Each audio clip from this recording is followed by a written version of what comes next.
In this video, we will be looking at circles and the circle equation.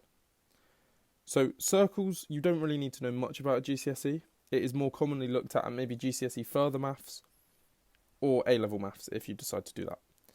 So the general circle equation is x minus a squared plus y minus b squared equals r squared.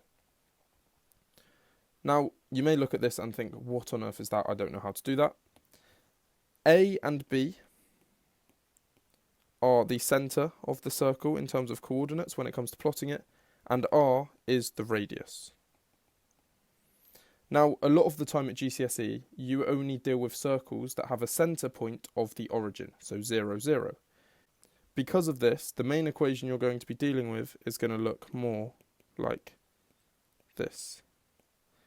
So notice how if you were to make the A and the B 0, it would become more of an equation a bit like this. So let's have a look at an example and how to plot one. So let's say we have the example x squared plus y squared equals 25. Now straight away we can see there is no A and B values here, so we can say our centre is at 0, 0, the origin. Now we also know that our end value is the radius squared. So in other words, we have to square root the 25, and that will give us the radius of our circle. Now obviously the square root of 25 is just 5.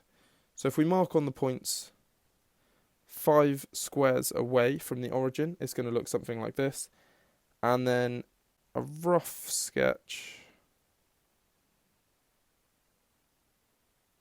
is going to look a little something like that.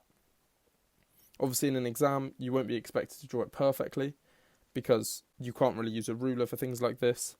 And again, the exam boards will understand this and they will give a bit of leeway with it.